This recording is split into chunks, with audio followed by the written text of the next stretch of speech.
नमस्कार, मेहता टॉक्स पर आपका स्वागत है।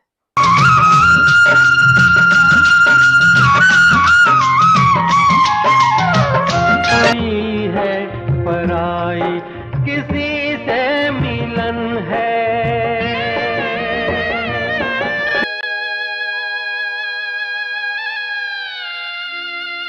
सिनेमा में साहित्य को लेकर साथ जब चलता हूं तब मुझे बहुत आनंद आता है और मैं शुरू से ही सिनेमा को बड़ी बारीकी से देखा है। मात्र केवल मनोरंजन करने के लिए 3 घंटे मैं सिनेमा में नहीं गया और देखा। सिनेमा में, सिनेमा के पर्दे पर हर एक की बारीकियों को मैंने देखा है, परखा है। निर्माता है, निर्देशक है, मुझे ऐसा लगा कि वे सिनेमा में जीते हैं।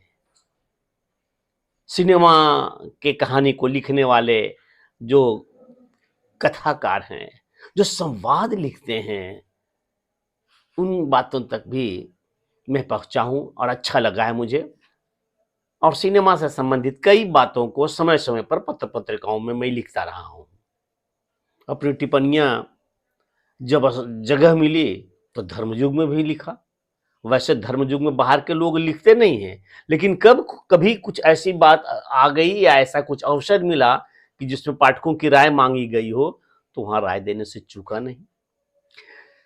तो सिनेमा में आज जो मैं बात करना चाहता हूं, जो सिनेमा का एक पहलू ये है, एक ऐसा दृश्य अक्सर फिल्मों में होता रहा है जिसमें बेटियां अपने घर से विदा होती रही हैं। लबोलुआब यह है कि स्त्री के पक्ष में स्त्री का जो विमर्श है, उसका क्या हकूक बनता है। किसी भी कहानी में, जो पारिवारिक कहानियों में, तो वो कितना इंसाफ कर पाते हैं निर्माता या फिल्म का लेखक या निर्देशक या गीतकार। तो ये अच्छा लगता था इसको परखने में, देखने में। और उस समय की नायिका वहीदा रहमान, नूतन और बाद में जूही चावला भी वैसे दृश्यों को संपूर्ण करने में अपना सहभागिता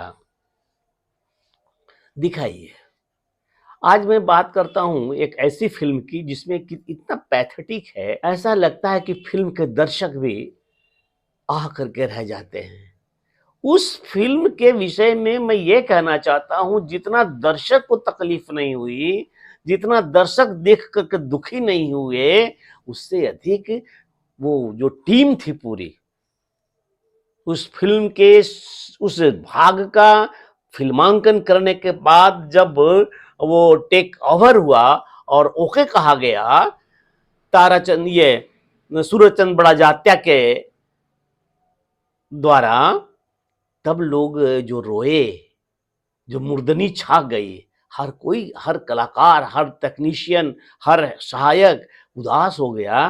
तो मैं उस फिल्म का उल्लेख करना चाहता हूं कि ऐसी कौन सी फिल्म थी जिसमें ऐसी बात हुई। खुद सूरज बड़ाजात्या ने भी रोया। आइए उस फिल्म की चर्चा करें। इसके पहले नदिया के पार का मैं उल्लेख कर देता हूं। नदिया के पार एक ऐसी फिल्म थी, भाषा जिनकी आंचलिक थी, लेकिन पूरे देश में वो भाषा समझी गई और पूरे देश ने उस फिल्म को स्वीकार किया। नदिया के पार, अद्भुत प्रेम कहानी। उसमें एक भाभी कच्चे मकान के कच्ची सीढ़ियों से नीचे गिरती है और उनकी मृत्यु हो जाती है। ठीक इसका दूसरा एडिशन बना, वही कंपनी, सब वो सूरज बड़ाजात्या ने बनाया, हम आपके हैं कौन। नदिया के पार के बाद हम आपके हैं कौन जब रिलीज हुई, तो ये भी सुपर डुपर बहुत बड़ा मार्केट थी। कहते हैं शोले तक को भी एकदम हड़का दिया, शोले के कई रिकॉर्ड को तोड़ दिया। हम आपके हैं कौन। फिल्म के नायक थे सलमान खान, नायिका थी माधुरी दीक्षित, और सारा कुछ नदिया के पार जैसा ही था, वैसे ही कलाकार थे, वैसा ही। लेकिन ये अभिजात वर्ग की कहानी थी, ये बहुत ही बड़े कारपोरेट घराने की कहानी थी, शहरी कहानी थी।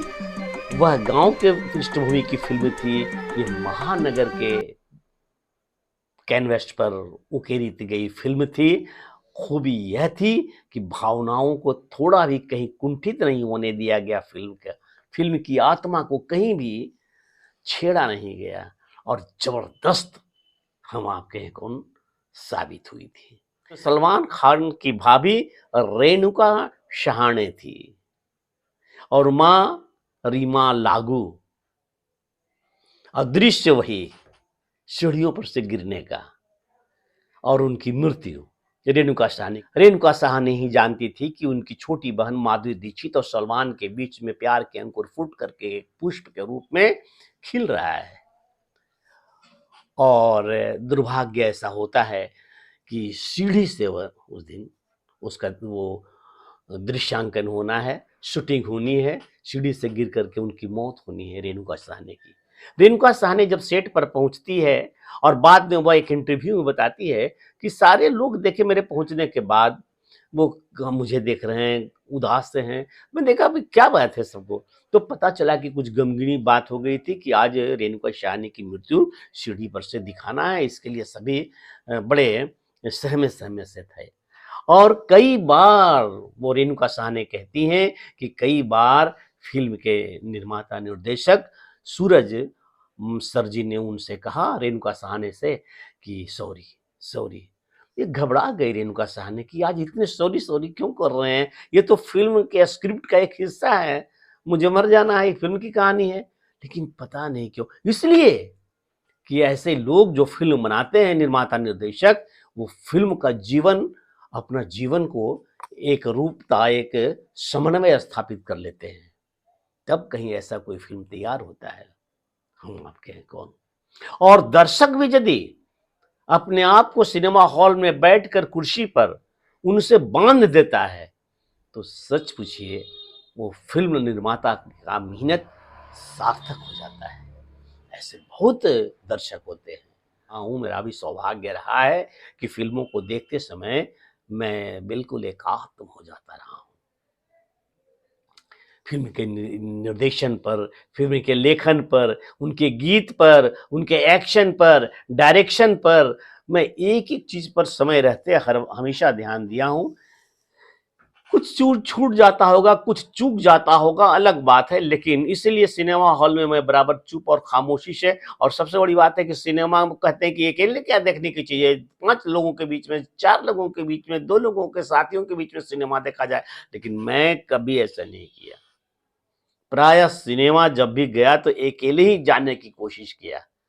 लेकिन शुरू में तो मित्र रहते ही थे, तो मैं सिनेमा जब देखने लगता था तो सीरियस होकर के बैठा रहता था। दूसरे कहते थे कि यार सिनेमा देखने आए हो कि एकदम तुम। खैर, तो वह हम आपके हैं कौन के दृश्य के शूटिंग के पहले तो एहसास हो गया रेणुका साहनी को कि यहाँ का सभी मायूस परिवेश बना करके बैठे हैं, ऐसे में शूटिंग करनी है। फिर सूरज सर ने उनको बताया कि किस तरह से मरना है और वो सीढ़ी पर जो लुढ़कती है, सीढ़ी से गिरती है और खड़खड़ा करके नीचे आती है। यद्यपि की सीढ़ी को बहुत मखमली गद्देदार बनाया गया था ताकि इसमें कई बार लुढ़कना होता हुआ अन्य कलाकारों को लुढ़का करके दिखाया गया होता होगा रेणुका साहनी को, क्योंकि रेणुका साहनी कहती है कि सीढ़ियों को इतना गद्देदार मुलायम बनाया गया था कि ताकि किसी को भी जब लुढ़काया जाए तो चोट न पहुंचे। ये सब कुछ हो गया था। उसके बाद आखिरी शूटिंग हुई, आखिरी टेक ओके हुआ और गिर करके नीचे आई, तब इसके मरने का दृश्य है रेणुका साहनी का।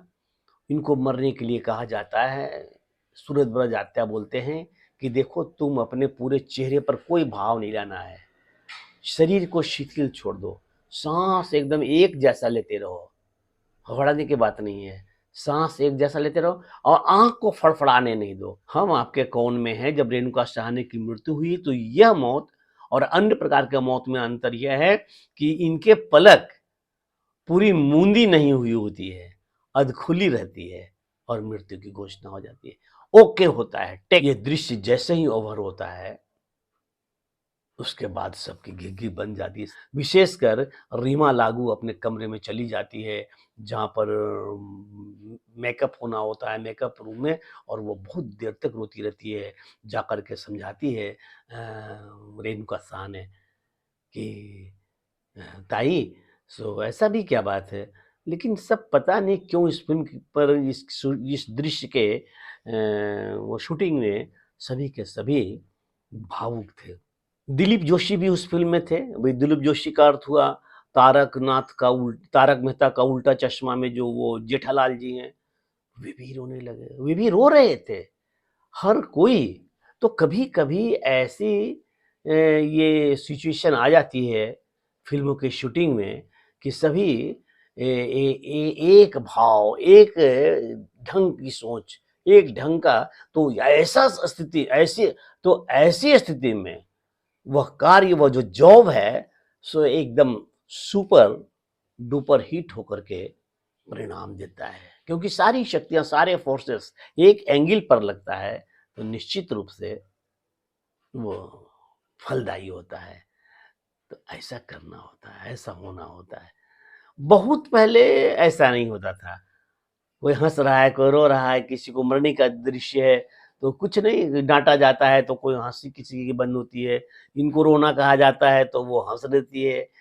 तो नहीं, मध्य के समय में फ़िल्म बनते समय लोगों का तकनीक से अधिक भावनाओं पर जोर दिया, और उसका प्रयोग हुआ, उसका उपयोग हुआ, जिससे फ़िल्में काफ़ी मानवीय जीवन के निकट पहुँची, समाज जीवन के साथ रहा और फ़िल्में सफल कहलाई।